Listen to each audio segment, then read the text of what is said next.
Bueno, en este vídeo vamos a resolver las dos preguntas sobre la eficiencia del gasto público, que tienen que ver con una pregunta de análisis coste-beneficio y una segunda sobre el problema de cómo comparar unidades dentro de la administración pública, lo que llaman los modelos de eficiencia o modelos de frontera. El primero es ese que tenéis en pantalla, es el de análisis coste-beneficio. Se dice un estado prevé una inversión en carreteras de circunvalación para establecer una empresa pública y nos dan los costes y los beneficios derivados de una primera propuesta de un proyecto donde se dice, primero, señala qué cuestiones debe valorar para calcular el valor actualizado neto de un proyecto.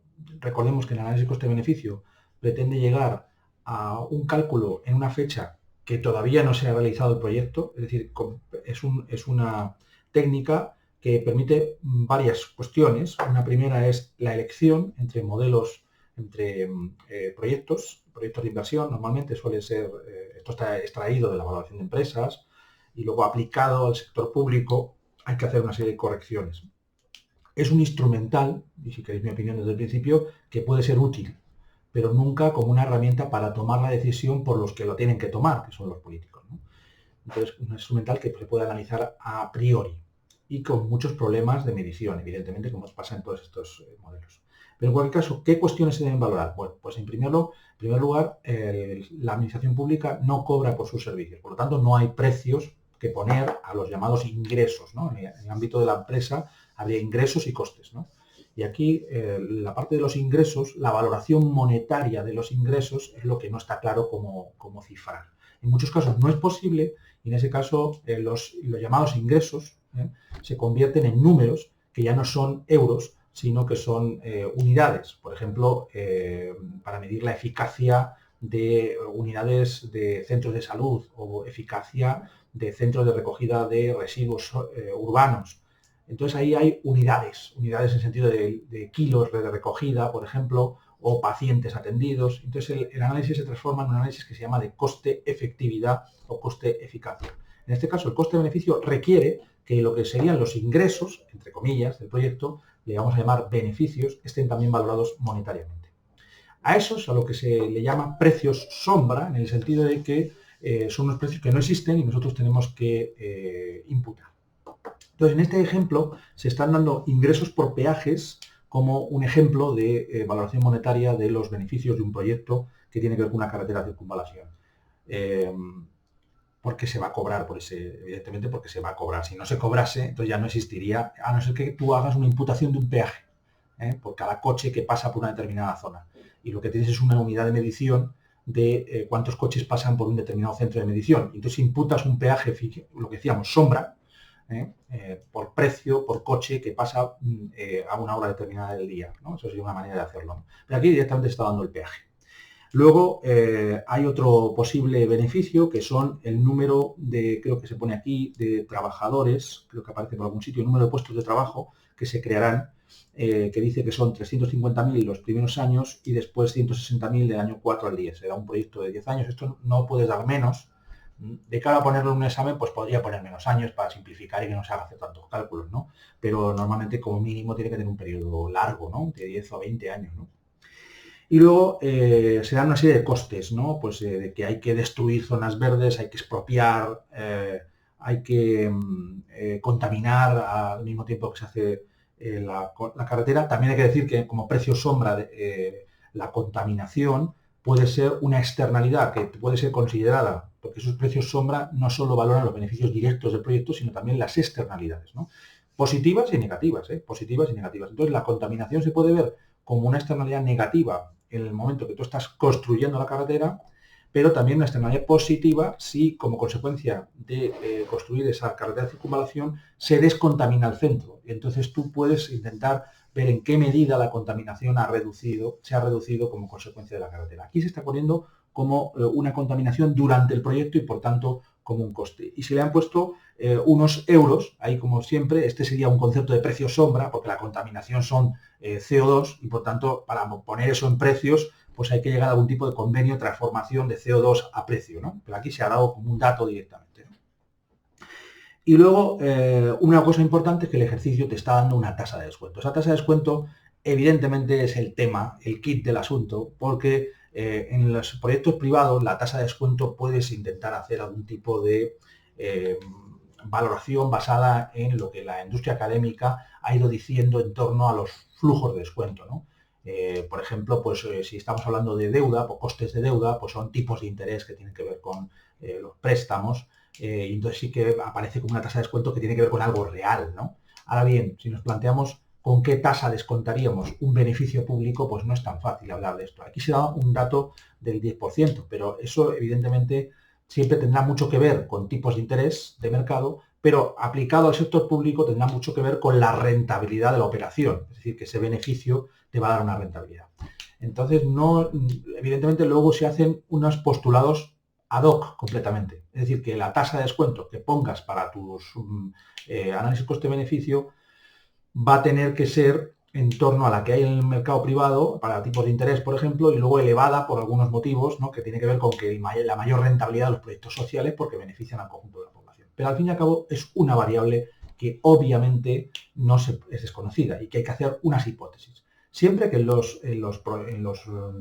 análisis financieros en general y en el análisis económico, cuando no se tiene una certeza de por qué se están aplicando las cosas, entonces se hace lo que se llama una simulación. Pasa lo mismo que en las simulaciones del análisis de sostenibilidad, que se dan una serie de cambios a las variables sobre una base de hipótesis más o menos razonables. Entonces, en estos casos se suele hacer siempre un análisis de sensibilidad.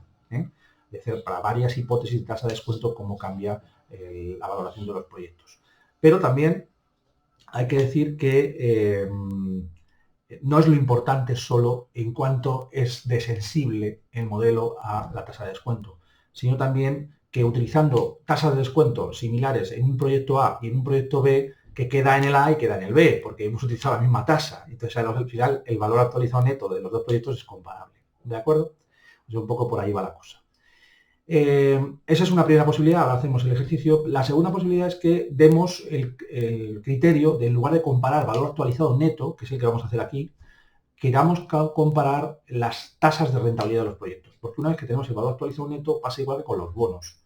Considerando que los beneficios actualizados y los costes actualizados fuesen igual a cero, es decir, que en la fecha inicial el valor actualizado neto fuese cero, entonces podríamos calcular una TIR con Solver, justamente, igual que hacíamos con los bonos. Obviamente esto no lo vamos a poner de cara a un examen, pero os digo que es otra vía de comparativa, no solamente comparar el valor actualizado neto, sino comparar las rentabilidades del proyecto A y del proyecto B. Y ahí ya, con ese tema de las rentabilidades, poniendo tasas de descuento iguales en ambos proyectos, pues compararíamos directamente, pues un proyecto es más rentable que otro. El que tenga más rentabilidad es el que considero que es socialmente mejor, ¿no? Y bueno, otra cosa es que tú luego al analizar qué estás metiendo en los proyectos como costes y beneficios consideres que es mejor políticamente, ¿eh? Eso es otro tema distinto.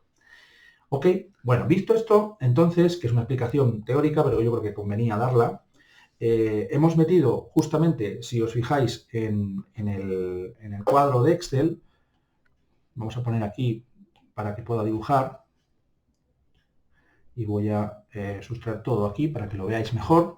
Entonces tenemos aquí los peajes como ingreso, están puestos desde el año 4 al año 10, la construcción, los datos que me han dado de 130.000, ¿vale? Como coste, las zonas verdes destruidas como coste, las expropiaciones también como coste, y luego el trabajo lo vamos a meter aquí como un beneficio del proyecto porque hemos contratado gente. Que en la primera parte hace falta más gente y por tanto hemos supuesto que es más alto el valor de ese beneficio que en las últimas fases. Y por último la contaminación como un coste aquí. Bueno, en la parte derecha lo que se hace es simplemente un cálculo de valores actuales. Es decir, en los peajes, por ejemplo. Vamos a tomar el primero, que es este de 375.657. Bueno, el primero lo voy a editar en el Excel. A ver si me deja. Bueno, pues parece que no deja. Bueno, pues os lo pongo directamente. Que sería simplemente, pues si tenemos una tasa de descuento de 10 y está en el cuarto año, pues tendríamos que poner lo mismo que hemos hecho con los bonos. Esto es muy parecido, que sería el valor del flujo, 550.000 por... Y ahora hacemos el factor de descuento. 1 partido de 1 más la tasa de descuento, que es 10%, 0,1 pondríamos, y elevado al plazo 4 años. ¿Ok? Y eso multiplicado te va a dar el valor de 37.657. El de abajo, pues sería lo mismo, pero multiplicado por 1 partido de 1 más 0,1 elevado a 5, y así en adelante. Lo que hay aquí abajo, este dato, es la suma de todos los flujos que están por encima. Vamos a ponerlo, así en rojo mejor, que serían todos estos flujos que están aquí por encima. La suma de todos los flujos es lo que aparece abajo. En el caso de la construcción, como son costes, lo que he hecho es ponerlo en negativo el valor. Como si os fijáis abajo, tiene un valor negativo. Pero es la misma idea, ¿no? O sea, en el caso del coste, por ejemplo, si hiciéramos el primero, pues el primero sería menos 130.000 por 1 partido de 1 más, consideramos la misma tasa de descuento, 0,1 elevado a 1. Por tanto, no pongo nada más. Y eso daría los 118.000, no, porque es 1.300.000, perdón, y entonces daría 1.181.818. ¿Ok? Bueno, y una vez que tenemos eso, ya es fácil situarse aquí en la tabla de valoración, y entonces tendríamos lo mismo hecho para todos los demás. Abajo están las sumas, siempre abajo está la suma. Cuando son costes tiene un negativo puesto a mano. Vosotros tenéis que poner el negativo a mano, como he puesto aquí abajo en el menos 130.000, ¿vale? Y cuando son beneficios tiene un positivo, como ocurre en este caso y en este caso, ¿vale? Y luego el valor actualizado neto, como pone aquí debajo, es la suma de los valores actualizados de los beneficios y los costes. Se puede hacer la resta, ¿vale? O sea, podéis hacer la resta de los que estén cada año, o sea, los que coincidan. Por ejemplo, este es un... bueno, hemos hecho que no coincidan, precisamente. Bueno, pues no pasa nada, ¿no? O sea, si tuviéramos coincidente en un año beneficio y coste, podríamos restarlo y luego ya tendríamos el valor actual. Pero nosotros hemos hecho cada uno por separado, no pasa nada. O sea, tenemos por un lado los beneficios, la suma de los beneficios actualizados, cada uno con su tasa de actualización, cada uno con un plazo, t, ¿vale? Desde t igual a 1 hasta 10, ¿ok? Y luego tenemos los costes actualizados, 1 más r elevado a t, ¿vale? Que es lo mismo que lo que estamos poniendo ahí, ¿no? Entonces esa suma justo es la que aparece aquí en el valor actualizado neto. ¿Ok? Bueno, eso por un lado. Luego tendríamos un segundo ejercicio que habla sobre eficiencia, este ejercicio, donde tenemos una serie de unidades que son hospitales y vamos a intentar compararlos entre sí. Bueno, este ejercicio tiene varias ramificaciones. La primera de todas, y no quiero que se olvide, es criticar el concepto de productividad aplicado a la propia administración pública. Es decir, el concepto de productividad es un concepto que está muy ligado a la industrialización. Cuando hay un proceso de industrialización, puede interesar en las cadenas de montaje ver cada trabajador en una hora de trabajo cuánto ha sido capaz de aportar a la producción. Entonces, por eso aparece el concepto de productividad de arriba en el numerador producción, puesto en forma de valoración, es decir, euros, o bien puesto en forma de unidades producidas. Y abajo, en el denominador, las horas utilizadas para esa producción. Esa es una posibilidad y es el concepto de productividad más correcto. Como en el conjunto de la economía es muy complicado tener esa idea de horas reales dedicadas a la producción por un trabajador, porque hay muchas horas que no se declaran, porque están fuera del sistema o dentro de la economía oculta o irregular. Entonces se hace una adaptación y se pone la producción en el numerador y en el denominador se pone el número de trabajadores, como ya sabéis. Entonces en el ejercicio se os pide que calculéis esos indicadores de producción, ¿vale?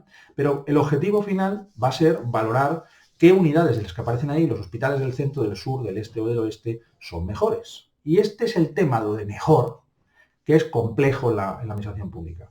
Ian Koff, que es un autor marxista, que os comento ahí cuando hablé de las teorías de crecimiento del gasto público, tiene un libro que se llama La economía del estado de bienestar, la economía política del estado de bienestar, donde critica duramente este concepto de la productividad aplicado desde los años, la crítica de los años después de la Segunda Guerra Mundial, a la acción del sector público. Porque la productividad tiene un gran problema, que es el output del sector público. ¿Qué es exactamente? ¿Qué es eso del output del sector público? Porque ahí, si os fijáis, en el ejemplo se os está poniendo número de pacientes atendidos. ¿Ok? Y tanto en el ingreso hospitalario como en el ingreso ambulatorio. Ahora bien, ¿el tema es atender más pacientes? ¿Ese es el objetivo de la administración? ¿Es atender más pacientes por hora? o es la calidad del servicio que se ha dado al paciente? Es decir, que un médico dedique más tiempo a un paciente es en sí mismo malo. Y ahí viene la gran crítica a estos indicadores. Aún así, os lo he puesto porque forma parte de los estudios que se generalizaron en los años 80, y de esto es lo que os dije, que yo estuve bastante tiempo analizando y estudiando, hice mi tesis doctoral sobre análisis de eficiencia de las administraciones públicas aplicada a las universidades, y justamente hay una gran crítica en esa propia tesis, pero al hacer y estudiar en profundidad esos temas, te das cuenta de que realmente estos modelos tienen un enorme tinte ideológico, ¿no? Que se siguen practicando. Thatcher, en los años 80, puso en marcha políticas concretas de a partir de la universidad aplicar a la medición de, por ejemplo, la eficiencia de los institutos y en educación, para decir, aquí te doy más financiación o te doy menos. Yo creo que estas herramientas de política económica, pero que vienen del mundo académico, siempre deberían ser tomadas con extrema cautela. Esa es mi opinión. Bueno, visto esto, vamos a lo que dice lo que los teóricos de la eficiencia aplicada a la administración propugnaban, que es que se puede comparar. Mi opinión es que no. Es decir, que hay un problema de falta de homogeneidad absoluta entre los hospitales centro, sur, este, oeste. Primero, porque tú tienes que, lo que os decía, de la calidad, por supuesto, la calidad del servicio. Pero segundo, es que en sí mismo los pacientes norte, sur, etcétera, pueden ser muy diferentes en cuanto a su tipología. Como hay que agregarlos, probablemente también se cometa un problema metodológico a la hora de decir que es mejor o peor, más horas o menos horas en la atención a un paciente, porque cada método diagnóstico requiere unas horas determinadas. O sea, que se pueden hacer intentos de hacer mediciones, nunca para tomar decisiones después luego decir cuánto dinero asigno, ¿vale?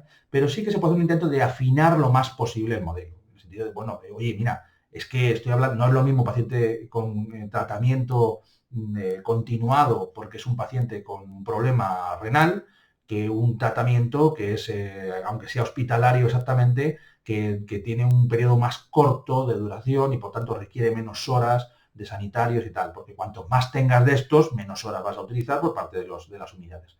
Es un tema que le tenéis que dar muchas vueltas a la cabeza para intentar pensar en él. O sea, yo lo dejo como un debate abierto. ¿De acuerdo? Ahora vamos a hacer el ejercicio. Entonces, ahí sitúa a una serie de personal sanitario, que son 50 personas. Fijaos que aquí ya habría que empezar a poner unos inputs de una manera más complicada, pues son 50, ¿qué? 50 médicos, 50 enfermeros, porque si ya os mezclas, la falta de homogeneidad es total, ¿no? Pero aquí, evidentemente, para simplificar, los ha puesto todos juntos, ¿no? Después hay una serie de horas que utiliza esos inputs para producir el servicio. Y después los outputs pues, se ven como pacientes atendidos en ámbito hospitalario o en ámbito ambulatorio, ¿vale? Lo siguiente es calcular las productividades, que lo pide el ejercicio, por trabajador o por hora. Bueno, la productividad ya sabéis, ¿no? Productividad es una productividad media siempre. Lo voy a poner aquí, productividad directamente. Pues siempre se calcula de la misma manera. O la calculo poniendo arriba en el numerador la producción, que entonces va a ser el output 1, o el output 2, el que sea, y debajo, si lo hacemos por trabajador, por ejemplo, en el caso del centro, pondría los 50 trabajadores. Y arriba pondría 80.000. ¿Ok? Esto sería en el primer caso. En el segundo caso, voy a borrar esto. El caso de que fueran por horas, pues entonces pondríamos arriba en el numerador pondríamos productividad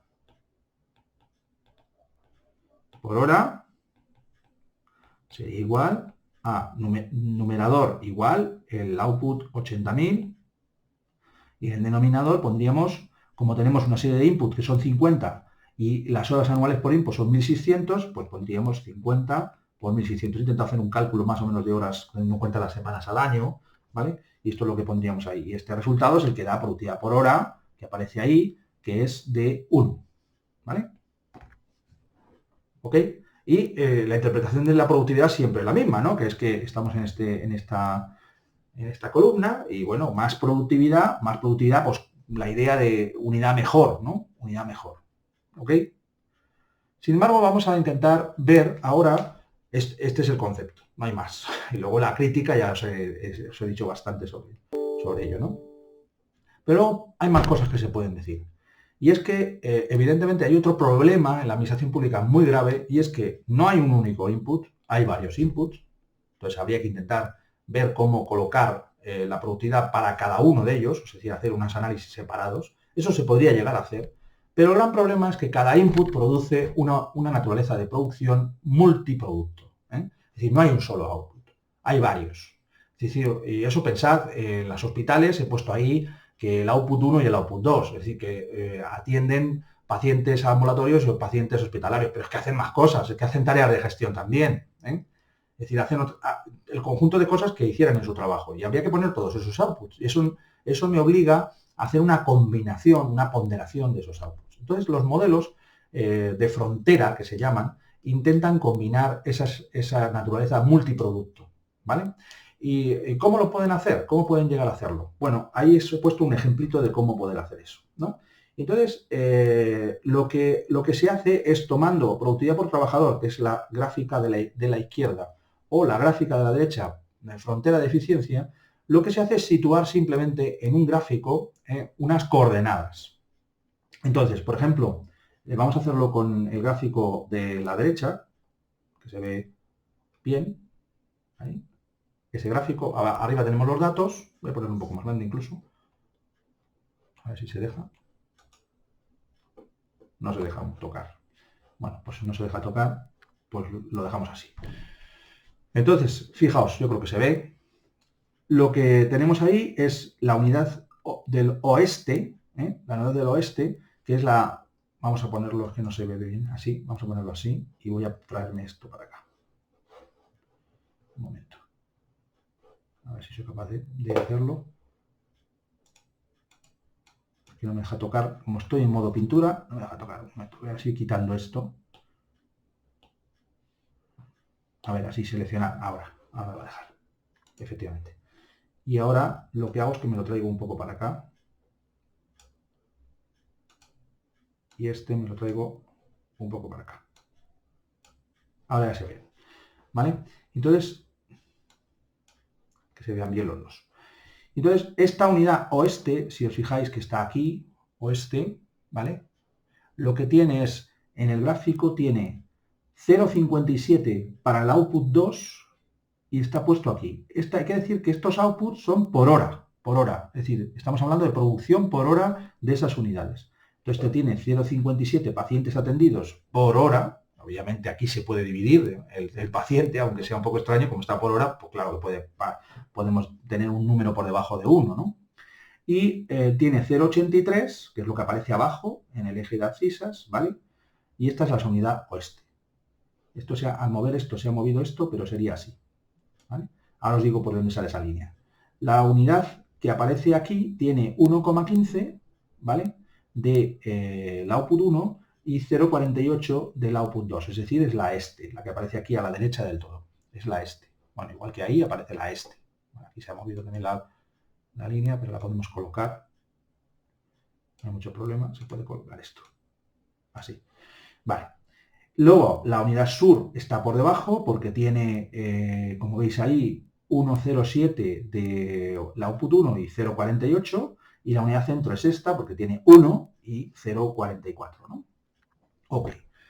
Es decir, la unidad oeste y la unidad este son las unidades más alejadas al fondo. Si trazáramos líneas que van desde el origen, una línea que fuera desde el origen, serían las que tienen... Bueno, ahora no me deja escribir justo porque estoy en modo este. Un segundo. Si trazáramos una línea que va desde el origen hasta la unidad, ¿vale? Y igual lo hiciéramos aquí, hasta la unidad, serían las que están más alejadas a la derecha, ¿ok? Que lo cual significa que tienen más producción de I1 e I2, de las dos. Lo que ocurre es que la unidad oeste tiene menos I1, pero más I2, y la unidad este tiene más I1 y menos I2. No sé si lo he hecho bien. La oeste más I2 y menos I1, en la siguiente, la este más I1 pero menos I2. Es decir, entre ellas dos, aplicando, justo estos modelos parten del criterio de comparación de Pareto, aplicando el criterio microeconómico de Pareto, este modelo se llama, por cierto, análisis DEA, o análisis de frontera. DEA viene de Data Involvement Analysis, que es análisis envolvente de datos. envolvente de datos. Buscan una frontera que quede marcado por los casos extremos. ¿Y cuáles son los casos extremos? Pues justo los que no tienen comparabilidad en sentido de Pareto. Porque los hospitales oeste y los hospitales este, que son los que aparecen aquí, esto sería el este, ¿ok? Esos no son comparables entre sí, porque uno produce más, pero por hora, de I2, pero menos de I1, y el otro produce más de I1 por hora y menos de I2. Entre sí, ¿cuál queremos que es mejor? No podemos compararlo, no son comparables. Las unidades no comparables son las que forman la frontera envolvente, y por eso se unen con una línea recta. Normalmente ese análisis envolvente de datos se hace con un análisis que se llama no paramétrico, es decir, que no se ajusta a ningún tipo de frontera econométrica, dando un valor a los parámetros que permitirían una función que une el oeste con el este. No se hace así, sino simplemente suponiendo que hay una combinación lineal en los puntos intermedios. Lo de la combinación lineal os hablaré de ello ahora, pero primero quiero que veáis que claramente la unidad sur, que hemos dicho que es la que está con 1,7, o sea que estaría por aquí, y 0,48, o sea que está por ahí la unidad sur, no sé por qué no se ha escondido, pero sería esa, ¿vale? Está claramente por debajo de la frontera. ¿Qué quiere decir? Que comparándola con la unidad E produce más de los dos, de I1 e I2. Luego, E es claramente, o sea, la unidad este es claramente mejor que los hospitales sur, aplicando este criterio que es frío de productividades relativas de los dos outputs, ¿ok? Y la unidad centro también es peor que la unidad este, pero es peor aún que la unidad sur, porque produce menos de los dos productos, de I1 y de I2, ¿vale? De los dos outputs del hospital. Entonces, cada una de esas unidades, aplicando esto, que es un criterio de programación lineal al final, porque lo que une es una combinación lineal a oeste con este, y eso no tenéis que saber hacerlo, evidentemente, podríamos llegar a dar un índice de eficiencia diciendo que estos dos tienen un 100%, y sobre una valoración que parte de estas líneas rectas que estoy haciendo, pues sacar cuál sería el índice de eficiencia de centro y sur, ¿vale? Entonces, el centro va a tener menos del 100%, pero va a tener un índice de eficiencia más bajo que el sur. Si el sur le ponemos 80%, haciendo los cálculos que vosotros no tenéis por qué entrar en eso, ¿no? Pues el centro tendría 60%, ¿vale? Y es una manera de crear índices que lo que hay es en realidad lo que hay es una combinación, este análisis envolvente de datos, una combinación, una suma ponderada de productos, para dar un índice que está entre 0 y 100%, ¿ok? Bueno, si lo vemos igual hecho por empleado, el problema es que cambian las cosas, porque ahora es el centro el que está mejor por empleado, porque ten en cuenta que como hemos puesto que cada input tiene una serie de horas, al cambiar el criterio de hora, pues cambia la posición del sur con el centro. Si lo miráis y lo hacéis, veréis que el centro ahora queda por encima del sur, ¿ok? Por lo tanto, el mismo hecho de cómo se definan los inputs te hace cambiar la clasificación. Los dos que son extremos, que son el oeste y el este, siguen formando la frontera, pero cambia la clasificación que hay en medio al no meter la hora, sino meter el personal, ¿vale? Bueno, pues con esto considero que está explicado.